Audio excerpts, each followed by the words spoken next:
What's up, you shoot? Timurus here. Now this is actually the first really, I never really actually talked about the worst of TV. Like, there has been some terrible TV the past number of years, but never really thought of actually doing a list to talk about the worst TV shows. But I'm actually going to do it. So here is my official top 10 worst TV shows of the year. And there was some abysmals. Number 10, I'm going with True Lies. Now, this is actually one I was really interested in. You got Steve Howie, who I love as Kev on Shameless. I like Ginger Gonzalez, who played Nikki on She-Hulk. And I actually was interested to see what an updated version of the Arnold Schwarzenegger film could be like. Yeah, this just did not do anything for me. I mean, it was cool to see Matthew Lillard pop up in an episode and all. It's always great. Matthew Lillard makes anything fun, but not this here. Of course, the series revolves around a suburban housewife who discovers her computer consultant husband is a skilled international spy, which of course they try to say the word in their marriage. I love Steve Howie. I love him as Kevin on Shameless. I was interested to see what else he could do, what his next big break TV could be out. Since Shameless ended, I hope he does something else because this was definitely not it. Number 9 is the Paramount Plus series Wolfpack. This was, what should you say about this?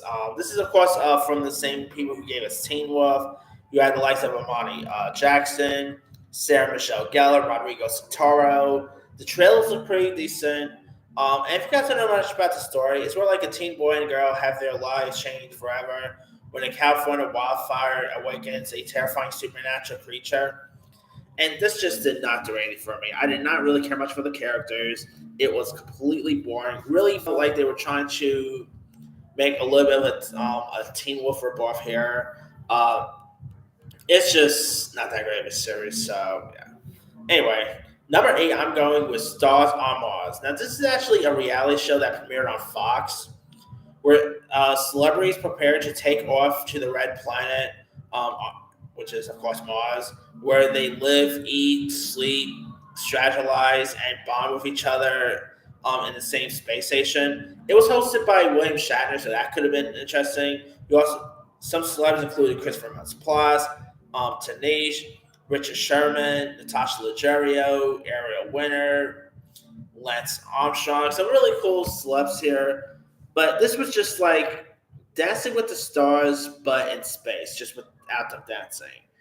I mean, it really wasn't all that good at all. It could have been interesting seeing these celebs all just hang out in space and all, but this just didn't do anything for me. I mean, I didn't really care much for their interaction here. William Shatner was probably the best part about, but yeah, this just didn't really do anything that much. I mean, reality TV could be hit and miss, and this was definitely a miss.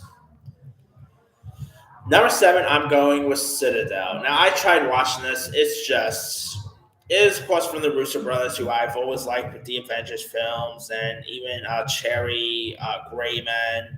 So I had some interesting hopes for this. This really didn't do hardly anything for me here. It starred Priyanka Chopra and Richard Madden, who plays agents Missy Kane and Nadia Sen.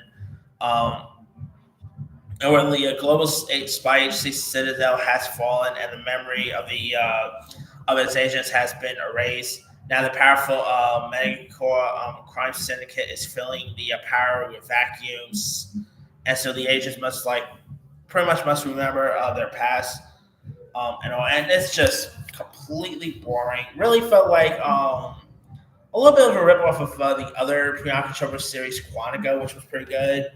But yeah, this just, you had Stanley Tucci, who I felt his talent was wasted in this. Leslie Manville's talent was wasted. It's just isn't all that good. And I don't even think it got renewed. So there's that. All right. Number 6, I'm going with Krapopolis. Now, of course, this is from Dan Harmon, who is best known for giving us Rick and Morty and Community fame. So I had some hopes for this. I always do love a good adult animation. And it's set in the mythical ancient Greece. The series centers on the flawed family of humans and gods and monsters as they try to run one of the world's most cities without killing each other. And this is just it's just Family Guy in the or Bob's Burger in the ancient Greece here. It's just had a good voice cast. You had Matt Berry from What We Do in the Shadows fame, Hunter Waddingham from Ted Lasso fame. I love Keith David, some good voice talents, but it was not all that funny. It was completely boring. I did not care much for the characters. I mean, yeah, it's just not that great. I mean, Rick and Morty is a far better show compared to this. So yeah. All right, number five, I'm going with Queen Cleopatra.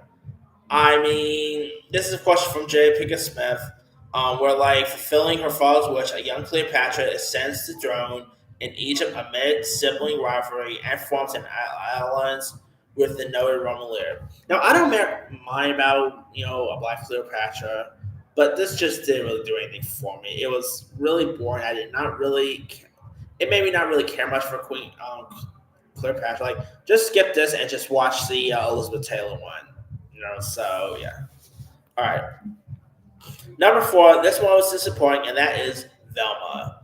Now, of course, I actually don't mind the race swap. I know there's lots of people that hate the idea of a colored Velma or even a colored Shaggy. That I didn't care much about.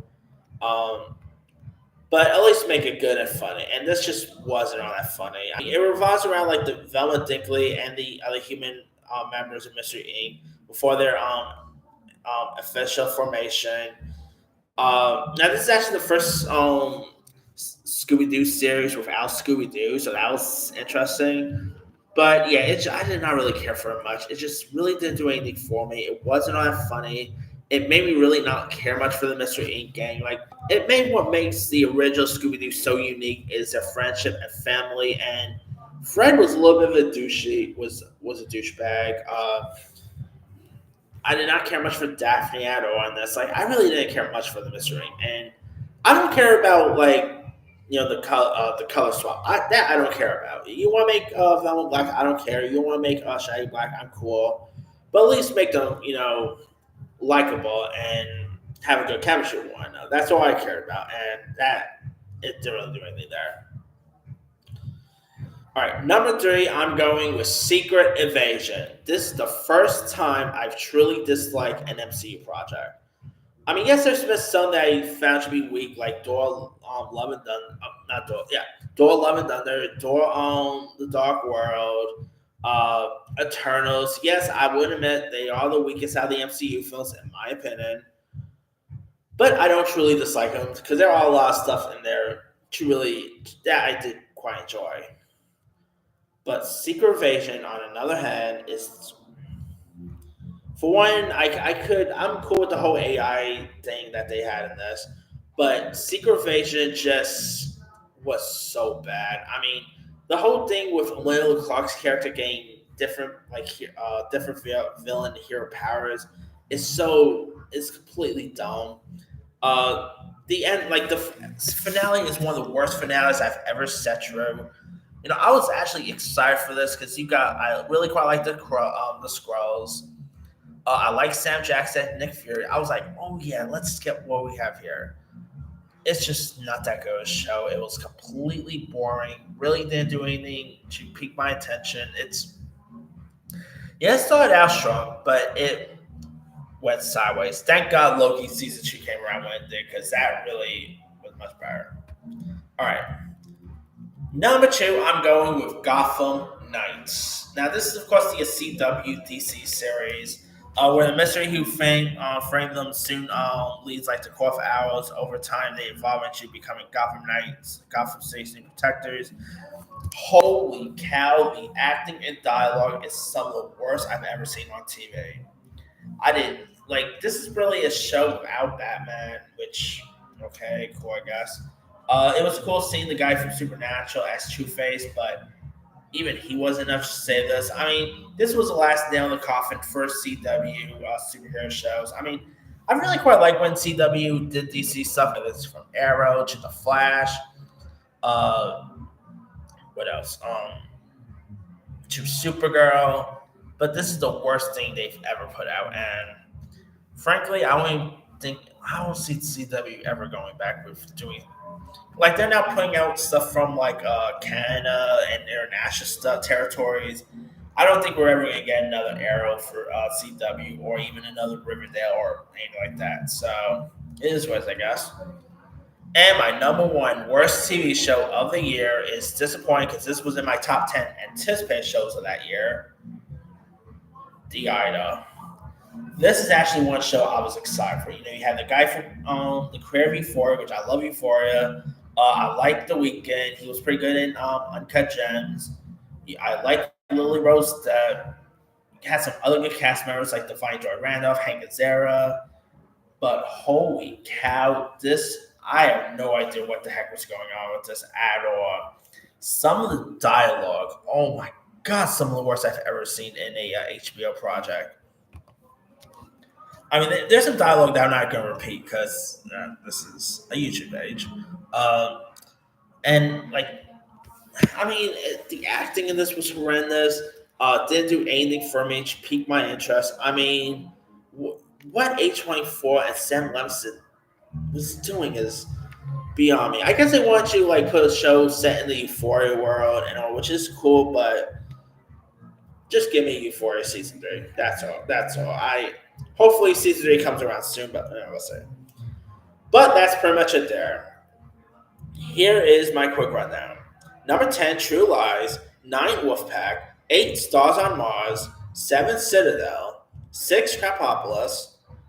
5, Queen Cleopatra. 4, Velma. 3, Secret Invasion. 2, Gotham Knights. And number 1, The Idol.